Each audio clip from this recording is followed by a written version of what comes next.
Hello guys, welcome to my channel পারমিতার সংসারে। আজ মঙ্গলবার, এখন বাজে ঠিক সকাল 6টা। রেডি হয়ে নিচ্ছি পড়াতে যাব বলে। আর তোমরা কারা কারা নতুন আছো প্লিজ চ্যানেলটা সাবস্ক্রাইব করে পাশে থেকো। আজকে খুব তাড়াতাড়ি কাজগুলো মিটিয়ে নেব। আজকে এক জায়গায় যাওয়ার আছে, তোমাদেরকে পরে বলছি আজ কোথায় গেলাম। তবে সত্যি কথা বলছি যে আজকে আমি এতটা সম্মানের জায়গায় যেতে পারবো সেটা আমি কল্পনাও করিনি যে ওনারা আমাকে ডাকবেন এবং এই পদের যোগ্য বলে মনে করবেন। তো যাই হোক, সেটা তোমাদেরকে পরে আমি বলছি। বেরিয়ে গেলাম। রায় এখনও ঘুম থেকে ওঠেনি। ব্যাসটাকে 8টা থেকে এসে পড়াবো, ছুটি দিইনি, ওদেরকে একটু অল্প পড়িয়ে ছেড়ে দেবো আর কি, 9:30 অবধি পড়িয়ে। কোনোদিন 10টা বেজে যায় পড়াতে পড়াতে। আর এই দেখো বাইরেটার কি অবস্থা, চারিদিকে কত কুয়াশা জমেছে, যেন আকাশটা মনে হচ্ছে না মেঘলা মেঘলা, চারিদিকে দেখো অন্ধকার। আর বেশ ভালোও লাগছে।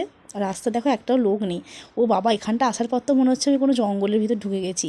চারিদিকে নিস্তব্ধ আর পুরো যেন কুয়াশার একটা রাজ্যে আমি প্রবেশ করেছি। বেশ ভালোও লাগছে দেখতে। আর ভাবলাম তোমাদের সাথে এটা শেয়ার করি। এই দৃশ্যটা সত্যিই অপূর্ব দৃশ্য। চলে এসেই গেছি, এবার ওদের বাড়িতে ঢুকবো। এই যে তো সামনে পরীক্ষা ইউনিট টেস্ট, তাই এখন প্রায় ওদের পরীক্ষাই নিচ্ছি।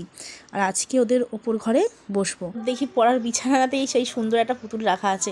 আর পুতুলের প্রতি আমার খুব শখ, খুব ভালো লাগে। দেখি একটু আদর করতে আরম্ভ করে দিয়েছিলাম। আমার একটা পুতুল ছিল, মেয়ে পুতুল। সেটা হচ্ছে আমি এক জায়গায় ফেলে রেখে চলে এসেছি, অনেকগুলো বছর হয়ে গেল।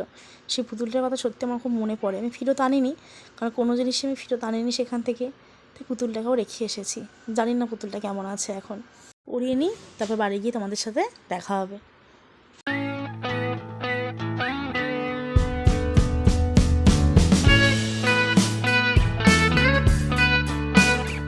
চলো, পড়ানো হয়ে গেছে, বাড়ির ব্যাচও প্রায় এসে গেছে।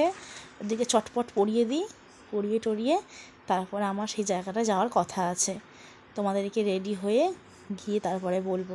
সারপ্রাইজ থাক ততক্ষণ অবধি। তোমরা কিন্তু ভিডিওটা শেষ পর্যন্ত অবশ্যই দেখো, হ্যাঁ। আর এই যে মা আজকে বানিয়ে রেখেছে ডিম টোস্ট, একটু ডিম টোস্ট খেয়ে নেব। খেয়ে তারপর রেডি হব। রেডি হয়ে গিয়েছি, এবার হচ্ছে বেরোবো। আর ঠাকুরের আশীর্বাদে আরেকটি গুরুদায়িত্বের ভার পেয়েছি। একটি জায়গায় আবৃত্তির বিচারক হিসাবে যাব। আর এটা আমার কাছে একটা বড় পাওনা। আগেও গেছি অনেকবার, কিন্তু এই দায়িত্বটা পেয়ে আমি সত্যি খুব অভিভূত। আমাকে ওই স্কুলের হেডমিস্ট্রেস দিন আগে ফোন করেছিলেন, তো উনি আমাকে দায়িত্বটা দিলেন এবং ওনার ব্যবহার সত্যি আমাকে মুগ্ধ করেছে। এত সুন্দরভাবে উনি আমাকে আপ্যায়ন করলেন যে আমি এত ভালোবাসা সত্যি কথা পাবো আশা করিনি। যাই হোক, বেরিয়ে পড়লাম, টোটো করে যাচ্ছি। আরও ওখানে অনেক কম্পিটিশান আছে, রিডিং পড়া, নৃত্য, তারপরে হচ্ছে বিজ্ঞান মডেল, আঁকা, অনেক কিছু প্রোগ্রাম আছে। তো যাই, গিয়ে আপনাদের সাথে যেটুকু পারবো শেয়ার করব। ভিতরের রাস্তা দিয়ে হেঁটেও যাওয়া যায়, কিন্তু আমাকে যেহেতু টাইমের মধ্যে পৌঁছাতে হবে, তাই আমি আর রিক্সটা নিইনি। আমি টোটোই করে নিয়েছি, টোটো করে চলে যাব। এই যে এসে গেছি, এখানে দেখলাম আরও অনেক জাজ এসে গেছেন, ছাত্রছাত্রী বিভিন্ন স্কুল থেকে এসে উপস্থিত। আর বেশ ভালো লাগলো। আর এখানে বিজ্ঞান মঞ্চের ওই যে প্রদর্শনীগুলো হবে, মডেল প্রদর্শন, তো ওখানে সেই ব্যবস্থা চলছে। আবৃত্তির কম্পিটিশানটি 3তলায় হবে, তাই আমাকে 3তলায় চলে যেতে বললেন। তো আপনাদের সাথে আবার পরে দেখা হচ্ছে আমার।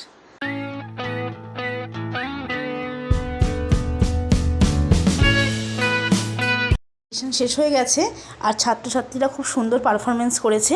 এবার তার মধ্যে থেকেই তো ফার্স্ট সেকেন্ড থার্ড বেছে নিতে হবে। সব খেলাতেই হার জিত আছে।